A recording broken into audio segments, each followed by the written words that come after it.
From icky Vicky slug girls to huge human head centipedes, the series we are about to cover is a horror anime anthology composed of multiple episodes. Each one covers a short narrative. So buckle your seatbelts for some Junji Ito. Fashion model. Our first story begins with our protagonist, Iwasaki, a filmmaking college major. He happens to be walking alone and is pondering about the bad feeling he's been nursing. His instincts have never been wrong before, and this time, they're blaring alarms that something really bad might just happen. While saying this, he stumbles and crashes through structures multiple times, and now more than ever grows ever so anxious about the vibe he's been getting. He stops by a cafe for a smoke and some coffee, and while waiting, he picks up a magazine to pass the time. While flipping through the section on fashion models, he sees, and ready yourselves if you haven't already, a photo of a model with a face almost as long as his arm, pale white skin, elongated facial attributes, and an extremely bony structure. But that's not even the worst part. Iwasaki is horrified at the thought that someone with such deranged looks could be a fashion model. As he stares at the photo in shock and disgust, the scene focuses on the model's eyes, which almost look alive, as if the model herself was watching Iwasaki's every move. Later that night, Iwasaki just can't seem to fall asleep. The instant he closes his eyes, he remembers that creepy face staring directly at him. The next day, Iwasaki's friend from college, Oda, stops by. They have a conversation where Oda finds it hard to believe that a fashion model like that could even exist. The subject weighs on Iwasaki's mind, as even when tasked with creating a script for a play, he fails to focus. His mind keeps showing him the image of that model. Some time passes and we are brought to a scene where Iwasaki and his crew, including Oda, were successful in creating the drama, and even won a prize. This leads them to open an audition for actresses for their next project, and they end up getting 3 submissions. While going through the submissions, they find that a cute girl from college had applied. This leads them to feel positive about the submissions until Iwasaki's whole world is brought to disaster, as one of the submissions is from the same model that he saw in that magazine. At this point, it's become too creepy to be a coincidence, and Iwasaki considers distancing himself from the project. But Oda and the crew think that the creepy model has a distinct feature, and that she would therefore have a great stage presence. In the end, they actually decide to accept her. The interview session finally arrives, and Oda and Iwasaki have just gotten done interviewing Tamai, the cute girl. Just as they finish, a freakishly tall woman appears behind Iwasaki, introducing herself as Fuchi. And honestly, I refuse to believe that in any circumstance that thing is human. We are then brought to a scene where the crew is heading to a mountain for shooting. Iwasaki is beyond uncomfortable with Fuchi seated behind him, and the tension here is real, because Fuchi is in a position where she could literally snatch his organs if she wanted to. We just don't know what she will end up doing or when. Turns out this whole time she's just been really misunderstood her whole life, and she's actually a really nice person. I really wish that's actually how it turned out.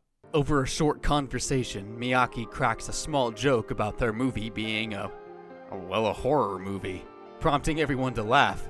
Unfortunately, this little moment is killed in its infancy when Fuchi starts chuckling in a very unsettling manner. Things begin to escalate when her chuckle turns into a wicked cackle and her mouth wide open, revealing sharp fangs instead of teeth.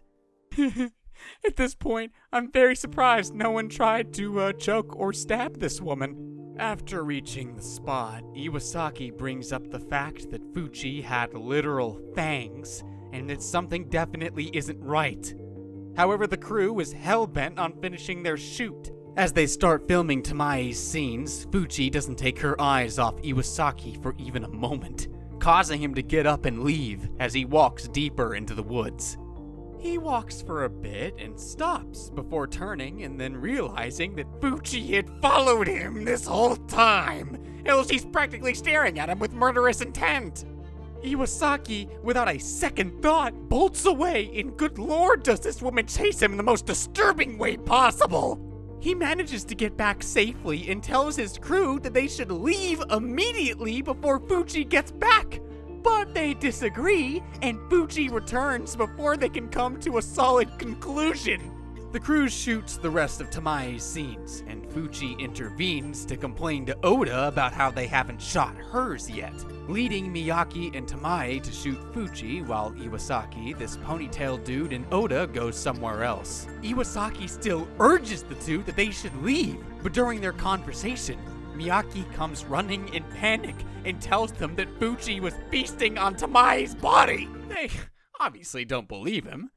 But as they make their way back, the whole crew spot bloodstains around them. The crew become riddled with fear, finally, a feeling that becomes worse when Fuji appears from behind a tree log with her mouth covered in blood, as if she had just been stuffing it with organs. Fangs coming out of her wide, gaping mouth, her tongue ready to taste some more blood. Ugh. Everyone starts running, but Miyake gets caught by Fuji's long, lanky, wumbo-jumbo, freakishly creepy arms, and they look back to see Miyake getting eaten alive. Understandably, they don't wait for him and keep running, but Iwasaki trips, and of course he does because this is a horror thing, and is left behind. All he can do is watch in horror as Fuji slowly catches up to him with an absolutely deranged look. Endless Dream. Our second story focuses on Mami. No, not Eyes from Danmachi, but a patient inside a hospital, and she is freaked out when she sees a black figure entering her ward. An amazing start, I might add. The next day, we see her shaken to her core as she explains that the Reaper was coming for her. Dr. Kuroda, however, assuages her, stating that the person she saw was merely another patient from a different ward. The patient is revealed to be Mukoda Tetsuro, who had been admitted to the hospital for a very unorthodox reason. In a flashback scene, he is revealed to suffer from extremely long dreams. He further explains that these dreams aren't pleasant at all, and most of the time, they're nightmares that have adverse effects on his well-being. Kuroda is initially reluctant to believe his story, but decides to admit him when the patient says that his dreams can feel up to a year long, which, as light as it sounds, can be an extremely scary situation.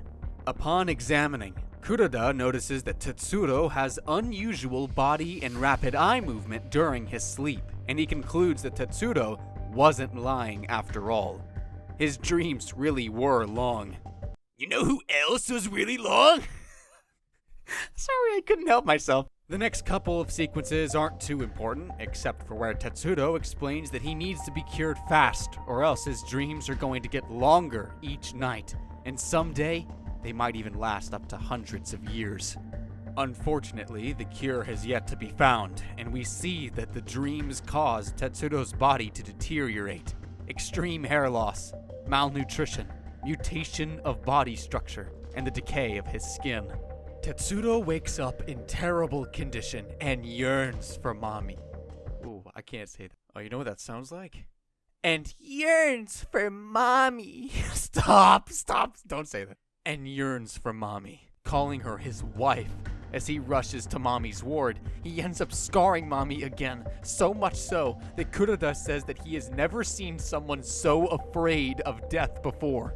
The situation with Tetsuro gets even worse, and his body has now reached a crumbling state where all of his skin cells are dead, his eyes hollow, and there are no more human-like features left. Kuroda sits beside his patient and watches as Tetsuro literally crumbles into dust and dies at the end. But what Kuroda speculates is that Tetsuro never actually died. Rather, his consciousness was trapped in an eternal dream, and he concludes that Tetsuro became immune to death in a way. I don't really get it, but that's why I'm not a doctor, I guess. Kuroda begins to examine the remains of Tetsuro, only to find a crystalline substance in his brain, which was unlike anything he had ever seen before. He suspects that substance to be the cause of those endless dreams. In the next scene, we see that Mommy has been feeling quite different lately, and one of Kurita's subordinates tell him that Mommy is starting to show the same symptoms as Tetsudo. Kurita finally reveals that he has been dosing Mommy with the crystalline substance that he found inside Tetsudo. He believes that he is granting Mommy a form of immortality, as he was uneasy with how afraid she was of death. The story ends as we see Mommy's body slowly transforming into disfigured dust, similar to Tetsudo.